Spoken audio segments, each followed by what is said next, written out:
Навистина, доколку сакаме да дискутираме и да елаборираме на темата на спортот, слободно можеме да кажеме дека, или јас многу често милувам да кажам дека спортот во Република Македонија може да се следи пред и по владењето на владата на ВМРО-ДПМН, и тоа не го кажувам случајно, бидејќи статистиката, практично и податоците говорат во таа насока. Ако земеме во предвид дека во времето на владењето на СДС практично беше невозможно да се замисли дека било кое населено место, мало или било која општина во Република Македонија може да има нови современи објекти за спортување кои што ќе бидат насочени за сите граѓани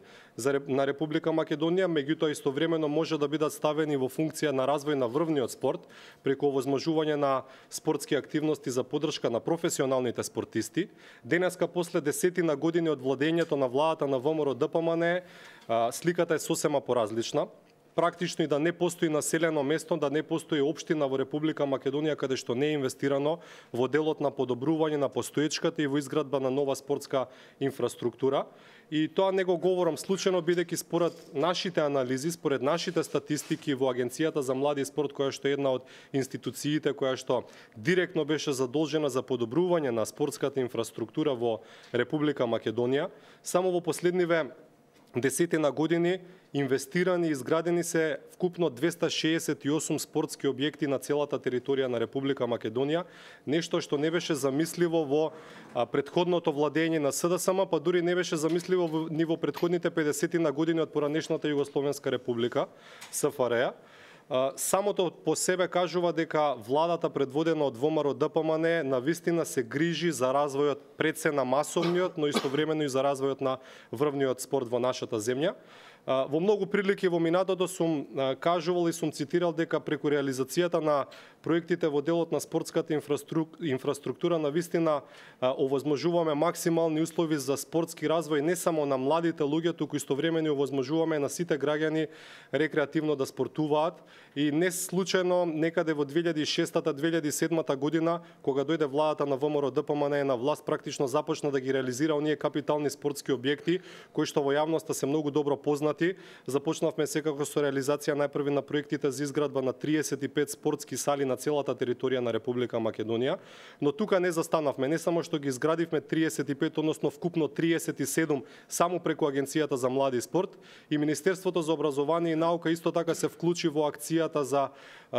практично организирање на училишниот спортски систем, за обезбедување на современи услови за обезбедување на настава по физичко образование, и не случајно го започна проектот за изградба на 145 училишни спортски сали во основните и средните училишта, така што бројката на изградени спортски сали до овој момент надминува над 100, нешто што беше незамисливо во претходните влади, во претходните владења на владите на СДСМ.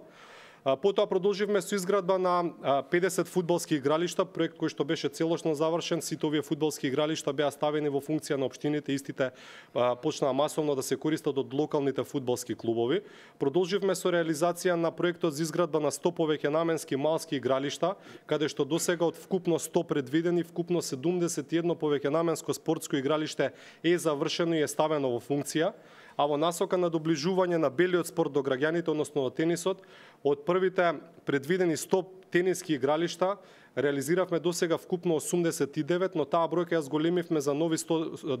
бидејќи вкупната бројка на предвидени тениски игралишта кои што требаше владата на ВМРО-ДПМН да ги изгради некаде до крајот на 2019 година, требаше да изнесува вкупно 120.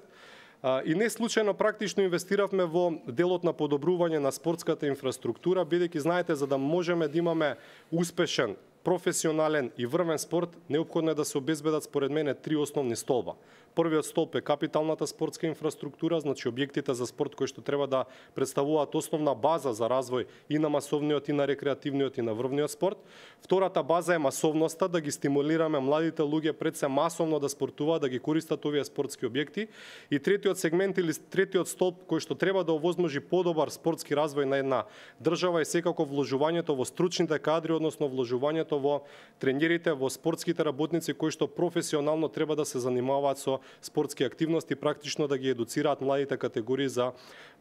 сите оние позитивни поведенија во општеството кои што ги носи спортот и спортските активности. Во делот на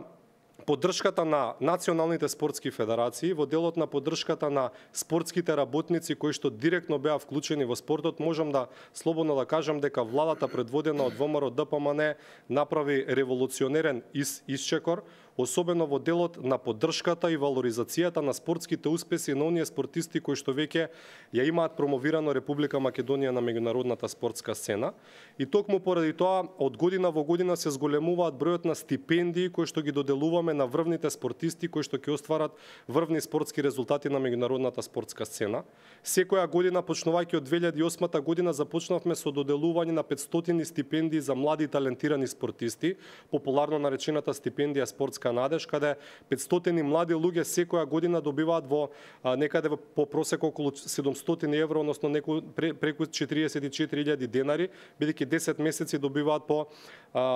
некаде 1/4 од просечната плата во Република Македонија. Но она што е многу битно е што од 2008 година за прв пат го воведовме највисокото национално спортско признание, со кое што ги вреднуваме успесите на нашите врвни спортисти кои што достојно представиле Република Македонија на меѓународната спортска сцена. Тоа е онаа популарна спортска пензија, која што значи доживотен паричен надоместок на сите спортисти кои што оствариле врвни спортски резултати до крајот на својот живот да добиваат по една просечна плата од страна на државата. До сега дури 38 активни македонски спортисти и спортисти кои што веќе се условно кажано во спортска пензија се носители на ова највисоко национално спортско признание, но она што е многу поважно е што ние не ги заборавивме нити спортските работници кои што можеби понекогаш се во сенка, но индиректно се многу поважни за остварување на врвните спортски резултати. Во 2012 година владата предводена од ВМРО ДПМН ја воведе државната награда за остварување во областа на спортот, популарната 8 септември, каде што се доделуваат вкупно 5 награди во годината, една за животно дело и таа е практично пандан на онаа спортска пензија, односно носителот на наградата за животно дело добива доживотен паричен надоместок во висина од една просечна плата и 4 награди за остварување во областа на спортот кои што добиваат еднократна парична награда во висина некаде од околу 240.000 денари. Она што е многу битно е што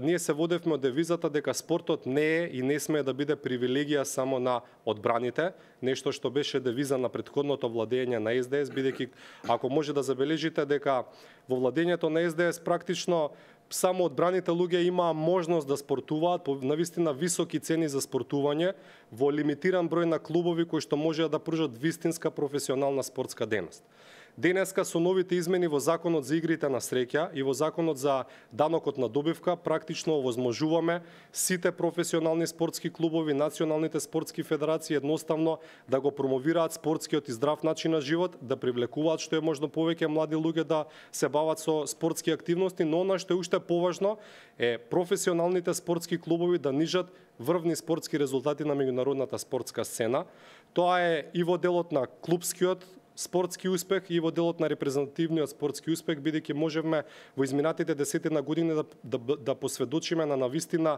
големи спортски резултати во делот на нашите национални селекции и во колективните и во индивидуалните спортови. Не е тоа туку така случајно успех преку ноќ, тоа е резултат на систематско вложување во делот на спортската инфраструктура, во делот на финансирање на спортските федерации и во делот на овозможување на услови приватните компании да вложуваат што е можно повеќе од својата добивка, од својот профит во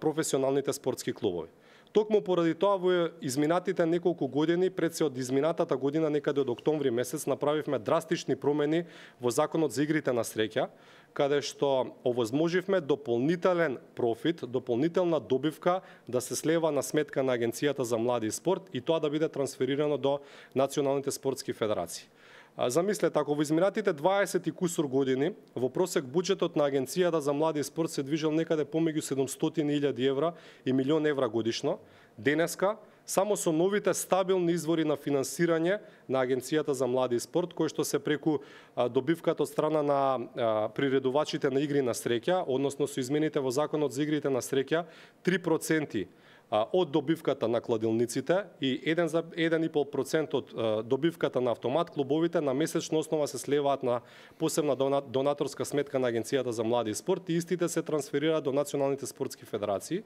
До сега, само во првите неколку месеци од 2017 година, само по новиот основ на финансирање на Агенцијата за млади и спорт,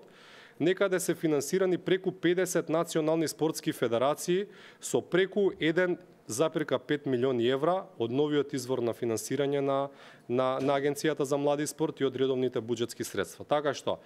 замислете, ако во изминатите неколку години вкупниот буџет на Агенцијата за млади и спорт, зборам во изминатите 27 години, бил во просек некаде од 700.000 евра до 1.000.000 евра годишно, со кој што требало да бидат покриени трошоците на сите 64 регистрирани спортски федерации во Република Македонија, денеска само по новиот основ на финансирање од игрите на среќа се очекува на годишна основа да бидат прибрани преку 1,5 милиони евра, кои што директно ќе бидат насочени кон финансирање на националните спортски федерации, за нивните меѓународни настапи, за нивните организирање на системот на надпревари, за сите спортски активности кои што ќе значат промоција и развој на македонскиот спорт. Но она што е уште многу побитно и со што сакам да практично да го крунисам ова мое образложение, ова моја елаборација, е фактот што со измените во Законот за данокот на добивка и со измените во Законот за спортот, кои што стапија на сила од 1 јануари 2017 година, се овозможува компаниите кои што ќе вложат во спортот за соодветен процент да бидат ослободени од пресметаниот износ на данокот на добивка. Ако досега согласно позитивните законски прописи, вложувањето во спортот, во финансирањето на спортските федерации, спортските клубови и индивидуалните спортисти беше овозможено само преку Законот за спонзорство и донации, каде процентот за даночно ослободување беше 3% во делот на спонзорство и 5% во делот на донација. Денеска со овие измени во Законот за данокот на добивка имаме драстично зголемување на процентот на даночно олеснување за сите оние компании кои што ќе сакаат да вложат и кои што, верувајте, веќе вложуваат во македонскиот спортски систем. Конкретно, доколку одредена компанија сака да вложи во Национална спортска федерација или во Македонски олимписки комитет,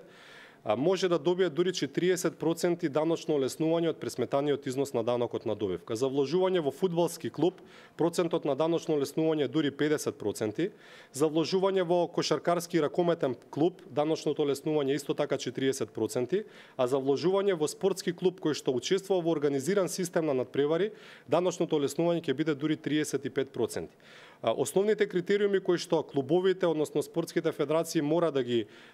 исполнуваат се пред се да имаат решение за вршење дејност спорт, да учествуваат во националниот систем на надпревари и она што е многу битно, а што ќе значи долгорочен развој на спортските клубови, е да мора да имаат активна и регистрирана младинска школа, бидејќи ние мора да внимаваме на младинските генерации кои што подоцна треба да бидат стожерот и базата за понатамошните репрезентативни настапи на селекциите.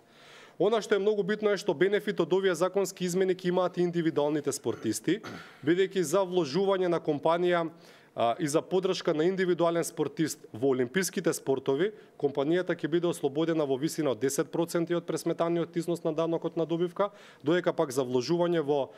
индивидуален спортист од неолимписките спортови, даночното олеснување ќе биде во висина од 5% од пресметаниот износ на данокот на добивка. Верувајте, компаниите веќе ги користат овие даночни повластици. Јас мора да потенцирам дека нашиот практично македонски, но и европски ракометен шампион, ракометниот клуб Вардар е практично еден позитивен пример како со вложување на приватен капитал може да се постигнат врвни спортски резултати не само на домашната, туку и на меѓународната спортска сцена и сите заедно да не направат горди македонци, бидејќи Република Македонија, пред се градот Скопје и ракометниот клуб Вардар се на врвот на Европа, нешто што да речеме Реал Мадрид во фудбалот или Фенербахче во кошарката, ние го имаме ракометниот клуб Вардар кој што е европски шампион. И сето тоа е како резултат на систематско вложување на приватниот капитал во македонскиот спортски систем. Со овие измени во Законот за данокот на добивка, во Законот за спорт, јас верувам дека ќе стимулираме, ќе ги мотивираме повеќе компаниите да вложат дел од својата добивка,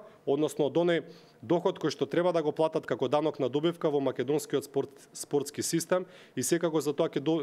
бенефит ќе видат и македонските спортисти, и македонските спортски клубови, и македонските спортски федерации, а секако бенефит ќе имаат и самите компании, бидејќи ќе можат на тој начин да бидат промовирани во самата држава и во меѓународни рамки. Јас нема да должам многу, мора да потенцирам дека во изминатите неколку години главниот фокус на владата на Република Македонија во делот на спортот пред се беше ставен во делот на спортската инфраструктура,